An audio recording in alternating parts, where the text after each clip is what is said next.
And I'd like to now bring up another interesting place that you're finding descendants of the Israelites, but may not necessarily be from the 10 tribes, but will also play a role. And it shouldn't be overlooked. It's a very serious scenario, is in Africa.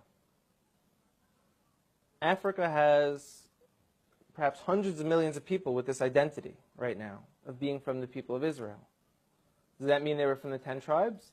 Likely not. We were taught by the historians and within our own traditions that when the Romans conquered Judea, a few hundred years after that the tribes of Israel went into exile, perhaps millions of Judeans were sold into slavery, into Africa, into Rome, deep into Africa. And if you look now, you're seeing people who are most likely the descendants of those slaves who kept true. I'd like to bring up a few specific examples because they're going to be game changers. One of them wrote letters to Israel when it became a state. And they said, we're Israelites out in Africa. You know, everyone laughed at them and they said, African Israelites, these people are just trying to jump on the first world country bandwagon. They're living in a third world country. They got nothing. We're coming to Israel. We got innovation, technology. So they're trying to get on this train because there's such a thing called the right of return. All descendants of the Jewish people from around the world were able to move to Israel. So they said we are also. And everyone kind of laughed at them, like I said. And a few people took it serious and went out there and started studying them, learned about their culture. And a professor from Duke University went out there and did DNA testing on them. And he showed not only did they share Semitic genes from people who were in Yemen and back to the Middle East, these gentlemen, a large percent of them, have the Y chromosome to be Kohanim, to be priests. Now, if anyone who doesn't know, a priest is a specific family clan of the nation of Israel who come from Aaron, the brother of Moses, who was the first priest. And anyone descended from Aaron has the status title priest.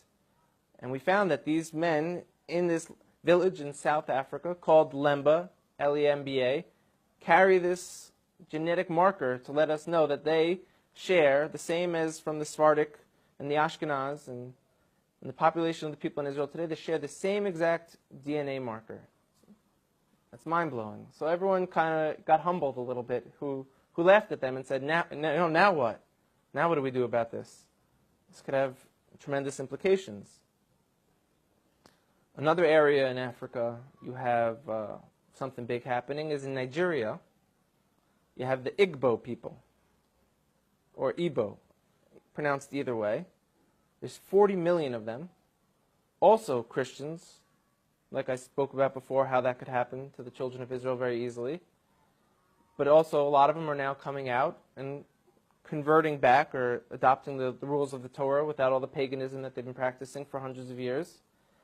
There's been books written about it from scholars in Nigeria, from scholars from the Jewish people. And where it gets interesting is, in America, there was a slave trade. And a lot of the slaves, a very high percentage of them, came from Western Nigerian ports. And in America today, you see a very large movement of African Americans who say that they're the real chosen people, that they're the children of Israel, they're the Judeans. You know, so what are they just trying to create an identity for themselves because they were slaves, or is there really something here? And the answer is, most likely there is something there. And most likely, maybe that they were the original Israelites, and maybe that the Jewish people today who are white, Caucasian people came in a little bit later on. We know that some of the greatest sages of the transmission of the Torah were converts from Rome. You have a man named Onkelos who wrote a commentary on the Torah, unprecedented, that we still learn today. He was a convert. Some of the largest pillars on the transmission today were Roman converts.